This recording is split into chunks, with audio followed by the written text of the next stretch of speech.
Tutok na. Okay. Sure ka? Yes po. Mahaba-haba ito. Okay. Yun lang ang role niya ngayon eh. Kasi isang beses lang siya nag-entry. Mic stand. Ang hirap naman kasing umentry sa inyo, di ba? Ko-cover up na ni MJ lahat. Ano pa sasabihin ko? Ulitin ko. Sabihin lang niya, dito. What she said. Ganun na lang. Yeah, Right. yun na yun. Yes. So, I started when I was still in high school, I think, or college. Yung nag-invite sa akin sila, Kuya Ruel Velasco. He's a bass. He used to sing with... What year was that? I don't remember. 1945? I'm half a century old, so I don't remember anymore. So 45 talaga. Grabe yun. so most likely hindi pa sila buhay. Panahon ni Enrique. Ay, hindi naman. Grabe to. Anyway. So, during that time, iba pa yung nag-handle ng Assumption Square noon. siya. And then, Tamak ko sa may kamay. sige. Oh dear. And then, yun nga, hindi ko rin alam yung voice ko noon, pero mahilig ako kumanta during the mass. Kasi yung tatay ko noon, mahilig rin kumanta. Ang mga nakasama ko pa noon sina Ate Jen Ramos, grabe, idol na idol ko boses noon. Shout out. Yung vibrato niya, tsaka yung lakas ng boses niya, my gosh, to die for. And then, sino pa ba yung mga nasa soprano back then? Basta ang pinaka-idol ko hindi ko makakalimutan si Ate Jen. Ang natatandaan kong mga alto noon, I don't know kung alto pa sila noon eh. Si Ate Luz, tsaka si Ate Yes Melts. daw. Never Alto sila umalis daw. Yun. Pero pag wala kasing soprano, Nagsusuprano. nagsusoprano sila. For melody. Yun. So, during that time, I was still trying. Sabi ko, sige, salimpusa. Because I was the youngest back then. Youngest na ako nun, ha? So, Ngayon, syempre, Youngest in pa the rin. middle. So, ang nangyari sa akin, ang daming mga, puro sa ear lang, by ear. Natututo ka ng kanta by ear and being exposed during the mass. So, every time na actually, ang practice namin yun, 15 minutes before the mass. oh my God. Oh, yeah. Aha! so like may bagong ituturo sa amin, ha? Kakantahin na natin? Suicide na. Yun nga, kaya during that time, parang, anong gagawin namin? Pero I stuck to it. Natatandaan ko pa. Sumama pa ako sa sports fest noon. During that time, kasi may sports fest pa yung mga choir. And kilala ko yung mga members sa ibang choir. Ngayon, hindi ko nakilala. Parang nawala na silang lahat. So, and, ang masarap kasi kapag nakakanta mo siya ng tama. Yun lang during that time, para akong si Zoe. Para akong si Zoe. Ang feeling ko, it doesn't add to the quality of the song. Kasi nga, puro hangin. I can hit the high notes. Kaya. Wag lang mid notes. Kasi sumasablay ako, pumipiyok ako, o iba yung tono ko. So, I had to learn a lot of things, yung mga techniques. Pero, it came to the point na, yun nga, nawala na yung mga elders. Parang 2 beses ata ako nawala eh. Kasi hindi ko na nalaman kung ano na nangyari afterwards. Tapos si Ate Alice na yung nag-asikaso ng choir. Bumalik ako, nakilala ko na sila Midge. Oh. Yan. So, hindi mo pala sila, first time tas namit. Oo. Kasi during that time, nagka-college na ako, double major ako sa sa isang University. university. Yung oras ko either very early morning or late night. So talagang hindi ako pwede makapag-serve. Ang daming mga during that time ata, nag-start na rin sila sa Mega Mall. Nung time na wala pa yung chapel, nasa gitna pa ng bridge. Anong tawag mo doon? Bridge nga ba yun? Yun sa Always. yung Yung hallway sa A and may... B. Hallway. Yun, doon. Yun Doon pa pa. yung masses. Nung bumalik ako, kinabahan ako kasi nasa harap ka. Nasa harap ko na lahat ng congregation habang kumakanta. Ako naman, watermelon kasi hindi ko matandaan yung mga lyrics. Pareho. Sakit ko yun eh. So yun Ate Mac, totoo talagang isa sa sakit na assumption is lyrics. Kaya nga, nag-a-assumption na sa'yo. Pati yung tono basta mag-blend lang. Yun. Tapos, yun nga, when tuwang-tuwa ako kasi during that time, parang yung na-revive yung enjoyment ko of singing in a choir. Kasi, ang dami naming inaral noon, yung light from light. Puro kay bukas palad. Yun talagang doon lumabas yung boses ko. As in. At nakapag-record pa kami nung Time na CD Yung namin. yung CD. Yan, yung humayo. Doon nag-start yung humayo. Na na naging trademark ko noon. Na Hanggang ngayon, Hanggang guys. ngayon. Hanggang ngayon. Mas maganda na yung ngayon kasi yung dati yung sa recording, plain na plain pa yun natin. Yes. kasi nga kabado. Mm. Doon as in, minadali yung aral ng mga kantang yun. In-upload sa YouTube. So, shout out doon sa sa sound engineer na pinaganda yung mga namin, yung mga boses namin. So, sound engineer Robbie Grande po. Tapos thank you po. Sana maulit yung namin yung CD. Yeah. For this batch naman. 'Di ba? Sana let's work for that. Yeah. Yes, yes, Yes. Okay. Tapos ano pa ba 'yon? Basta ang dami namin noon. Ang dami rin namin gimmick noon. Ang dami rin namin kumikitang kabuhayan. Kasi nga, nakabili kami ng organ. Piano? Piano. Yeah, Piano. Nakabili kami ng triangle, ng tambourine, ng Guitar. guitar, ng yung yun? Yung ganon, yung ring, ring. Basta yun. May sound effects. Hindi ko na alam. Basta yun. Yung Yung parang chimes. chimes. Yung Ayun. chimes. Okay. As in, kumpleto kami nun. As in. And then, in San Felipe, tinatanggap namin kahit sino. Tapos tinuturuan rin namin. Kung kunwari medyo disintonado or hindi masyadong maka-join sa kanta, binibigyan namin ng instrument. Yan. Para lang may role. Yes. So yun yung nangyari kay Kuya Marksy. Yes. Siya, sa kanya, yung Rainmaker. Oo.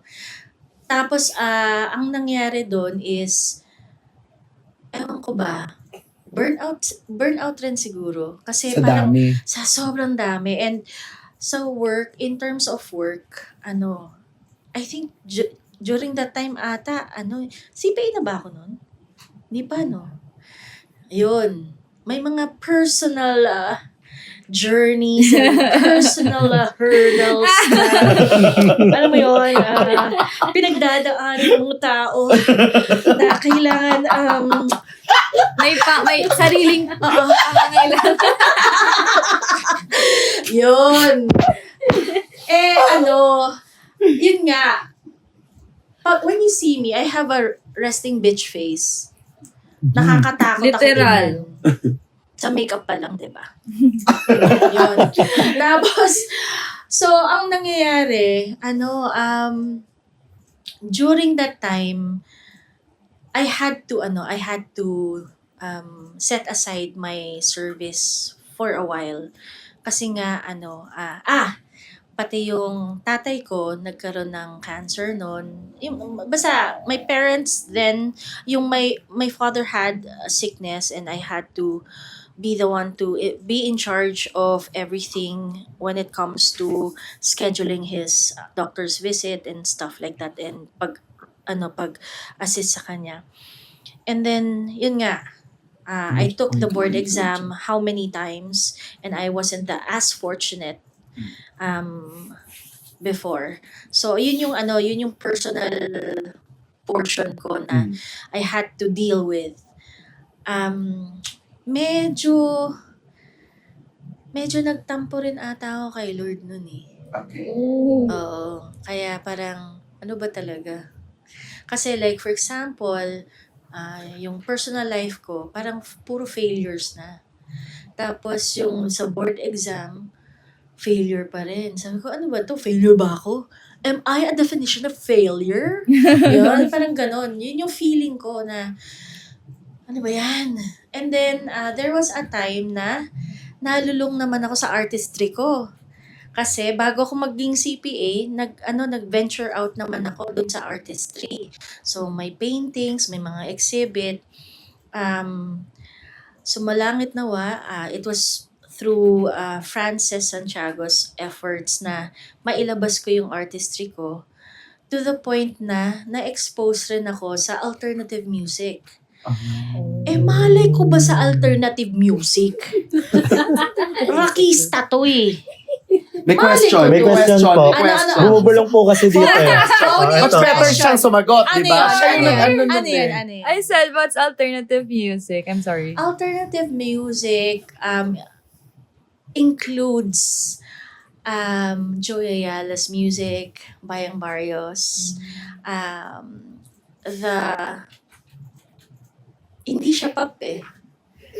So, ano siya? Parang More on kundiman ba yan? No. Hindi. Ethnic. Ethnic. Okay, gets ko na. Yung mo yun.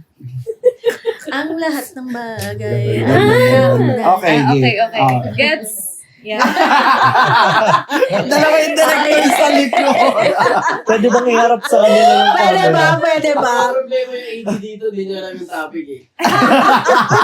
Sabi ni Isi, So yun. Nalulung ako doon for a time, and then I realized na kailangan ko maging CPA. It wasn't my cup of tea pala. It wasn't what was destined for me. So, kanta yun, di ba? Kumakanta ka. But I wasn't as happy or as satisfied. Hindi siya katulad ng satisfaction ko when I sing with a choir. Yun. Pero nang nahihelp niya sa'yo during that time? Na-express niya yung mga frustrations ko. Yung mga yung angst. Parang yung really... Parang Yun yung naging- release ko. Okay, yun yung Oo. naging vent out mo. Yun. And then, naging CPA ako. Okay. Oh, so proud of you. Ang Nice. Wait lang. Kaso, ang kapalit, nanay ko. Yun. Yun. So, I had to work. I had to make sure that I get a stable job. Ate, sorry. Pakilala mo naman kung sino yung mother mo. My mother is Maria Violeta Viray Vicente. She's a former board examiner for CPAs, former dean of De La Salle University, College of Business and Economics, and then author ng mga accounting books. Oh my God. Kaso na-stop yung mga books niya. Dalawa kaming BSA dito. Oo nga, yun yung sasabihin ko eh. So, yun. I needed to stop because I had to.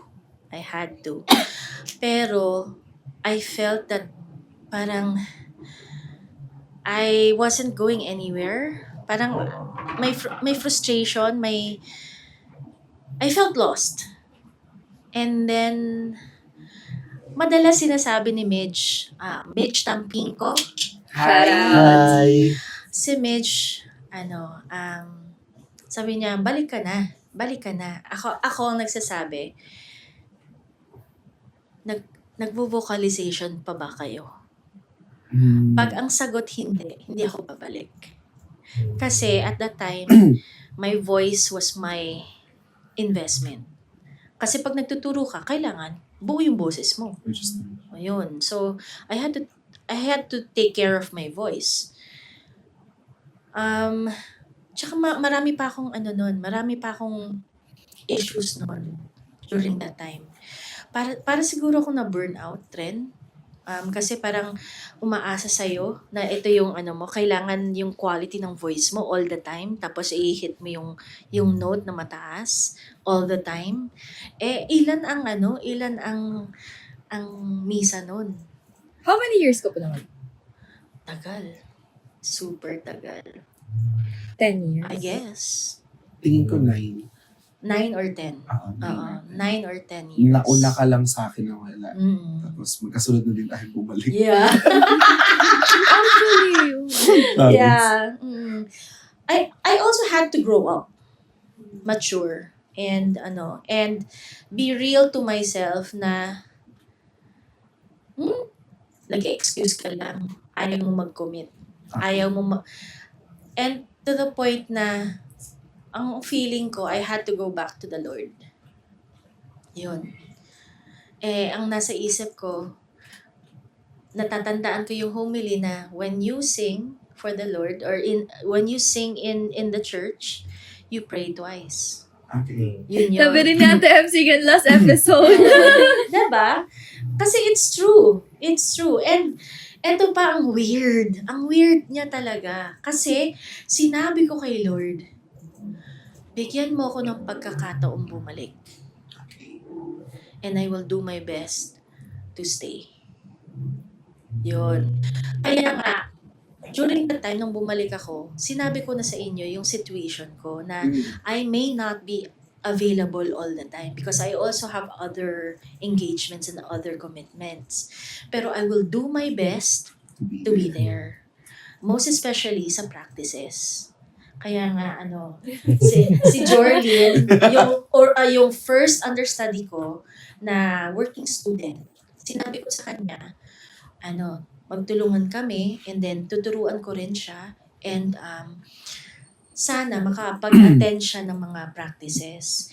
And of course, yung binuluga ako bigla na sabi ko, Zoe. ikaw ang magiging understudy ko na ngayon, ha? Sabi niya, ha? Parang nanginig siguro siya noon. Nanginig uli yung labi niya. Yun. Kasi nga, I heard her sing and I believe, I saw myself in her. Ganyan rin ako kapayat nung. Kumawa. So,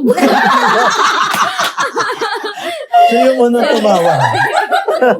Yun. And then, yun nga, ngayon, when I teach, when I learn things, I'm not scared na pumalpak. I own my mistakes. Ako unang-unang magsasabi, sorry off. Lalo na dun sa descant, sorry talaga. Hindi ko na na-hit. Hindi ko marinig sarili ko. Yun nga, actually, when I had a checkup, etong ear ko, may tama na daw. Ito yung working ko. So, I don't doubt na, yun na, there will come a time na I might not be able to hit the right note. And that's the reason why I'm praying na si Jorlyn tsaka si Zoe na seryosohin nila yung pag-aaral nila ng mga kanta. Kasi there might come a time na mag-esto na ako. I'll step down na. Kasi hindi na kaya ng tenga ko. Yun. So, yun yung situation ko kung bakit baka magtanong ka, ina-anticipate ko na yung tatanungin niya, ba't ka umalis? So, ang sagot ko doon is, during that time, I was still immature. Number 2, nawala na yung vocalization doon sa practices. And I was scared for everyone actually, na baka mamaya masira yung mga boses. Number 3, I think napagod na ata lahat. Kasi ang daming ganap. Madaming ganap kasi kailangan. Unang-una kailangan for the sustenance of the choir, the economy side of the having a choir and the expenditures and everything else, making sure that it's sustained. Hindi siya yung hindi kaya mag-sustain ng isang choir na through good deeds lang. Kailangan talaga meron kang pondo. Pagdudukutan kapag kailangan magpakain ng lahat ng mga members. Ganon. So, yun yung nasa plate namin noon. Tsaka, during that time, parang tinetest ka rin ni Lord noon. Kasi, or tinetest ka ng devil. Kasi, lumalapit ka na kay Lord. Gets nyo? Kasi the more the closer you are to the Lord, the more tests there are.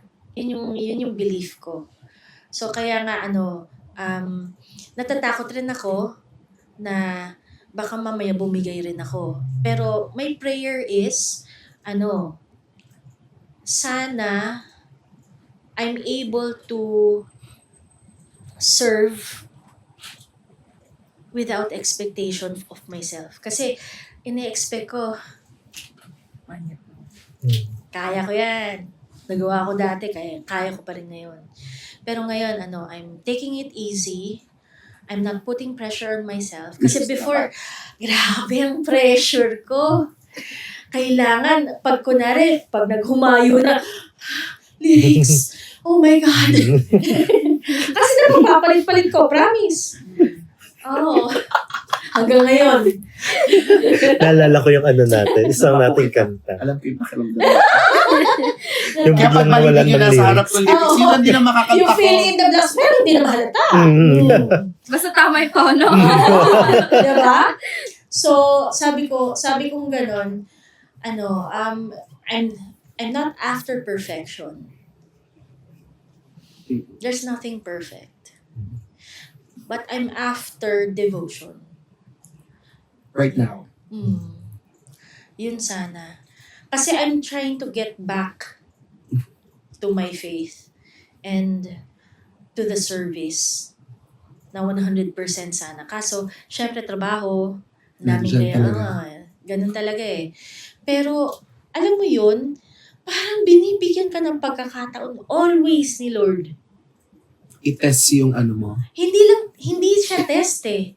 Yung parang feeling mo, gusto mo nang, hindi na lang ako mag-attend. Hindi na lang ako mag-attend kasi mas stress lang ako. But no!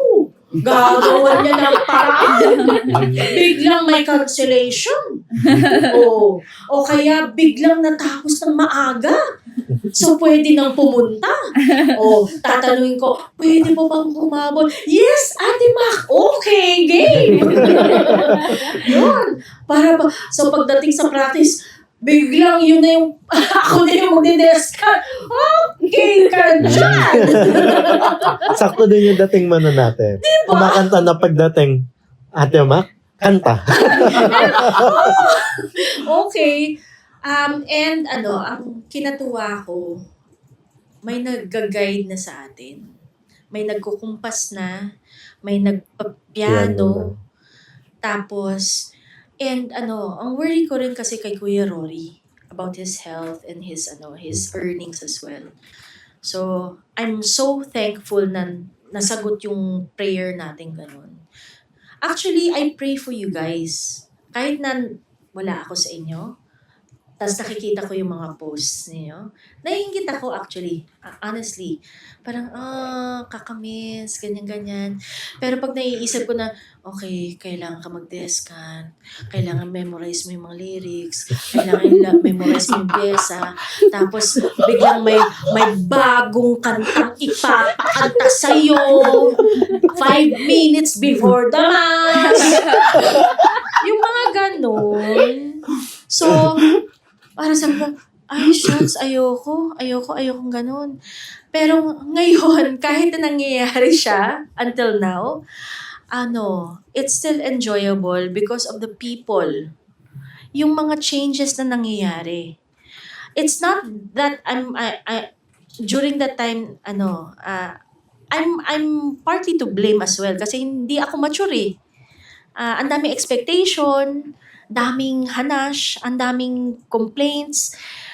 I was looking at all what was going wrong Mhm. and not what was being given to us as a gift from the Lord. Yun eh.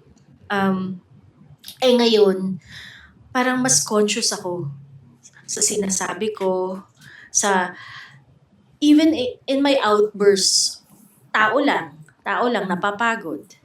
Tapos, perimenopausal pa ata ako. Mas lalo. Mas lalo, oh my God! Yung mga hot flashes. Ayan. I'm just thankful na may mga dedicated members making sure that nothing happens to the choir. Yun yung sa akin. At pag nag-get together kami ni Midge, she's also thankful. Kasi nga, she wants to go back. Honestly, she wants to go back pero work is getting in the way. Literally. Not just figuratively, literally. Yun, so, and that's the reason why she supports us so much in the way she does. Yeah. So, kaya nga shout out. Thank Hi, you. Ate. Thank you, Salamat. Mitch. Thank you for the venue. Lahat. Alam mo And na, everything. yun na yun. Lahat. Okay? And I can't wait for you to get back, Mitch. God willing. Balik na, please. God willing. Tulungan mo po sila, Zoe. Amen. Okay. Oh. So, I'm praying na magkaroon pa rin kami ng mga additional members. So, join us! Mukha lang po akong nakakatakot. Pero sa totoo lang, tao lang. I don't take myself too seriously. Actually, I don't really take myself seriously. I think now, kasi masyado ka ng cool. Cooler. Cooler? Cool. Cooler. Coolest? Multiple taste talaga. Kasi nga, nag-hot flash sa lola. So, yun? Maaga mo mag-hot flash ate, nasa 30s. Sorry naman. Napa-SO lang ako. Ano yun? Plus 20. No, I'm really proud that I'm 50 years old. Na nakaabot ako sa 50 years old. Before kasi sabi ko, hindi ako aabot dyan. Sa lifestyle ko before, hindi ako aabot dyan. But I'm thankful. Kasi nakikita ko my son growing up and you guys growing up, having your own kids kay Rocco and Nika. Oh my gosh. Tungtuwa ako. Ay, tsaka yung inaanak ko kay, sino to? Kay CJ. CJ. Yun. Oy, CJ, ba't hindi ka na nag-aat? Binigalitan sa podcast. Hindi kasi na-excite ako before. Nakita kita. Tapos biglang wala kayo. Ano yun? Balik Shout na out kayo. yan. Shout out. Balik na kayo. Ano ba? Kayang-kaya nyo yan. Tapos I'm also hoping kay Kuya Ruel, kay Ate Jenny, balik na kayo. Mga retired na kayo, di ba? Booking ba? So, Ate Kat, Ano booking ba? di ba? Come back. Serve kayo uli with the Assumptionist Choir. Everyone Ang is saya. welcome. Yes po. There's Ang no saya age niya. limit in service. Yes. Yes. So, come back naman. Lalo na yung mga retirees na ng The Assumptionist Choir. So, masaya siya, promise. Tingnan mo nga si na Ate Luz, tsaka si Ate May. Diba? May na ex. Huwag ka bagets pumorma. Correct. Hindi malalaman. Hindi talaga. The 60 years old. Oo. Uy, sino? Hoy, wala. Mabahang ka talaga. Oy, huwag mo naman. Laglag? Minus 20. Yun. So, I'm just thankful also na yung group na to have the capacity and the skills and the commitment and the drive to come up with this podcast, with the publicity materials, with the uploads, with the everything that we were wishing back then. It used to be a dream. It used to be a wish. It used to be a prayer. But now it's happening. Ate. Nagpalakpakan lang tayo. Nagpasahan ng Sa palakpak. totoo lang, that was our dream. Nag-uusap-usap kami noon. That was our dream. And it's now happening. And we're very thankful nga. Hindi man kami very vocal, but we're also inspired to become dedicated as you guys. Yun lang nga talaga, ang dami limitations when it comes to work and when it comes to responsibilities as well and health. Especially. Oo.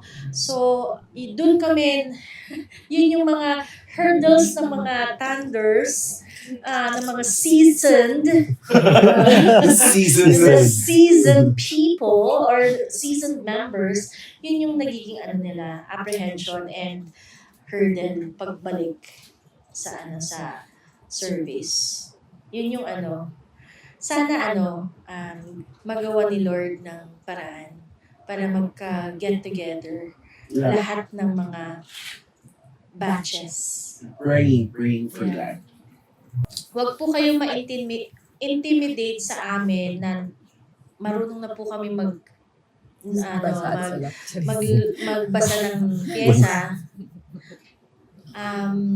Marunong na rin po kami mag-vocalize. Ang sa akin lang is, maging open-minded lang. Oh!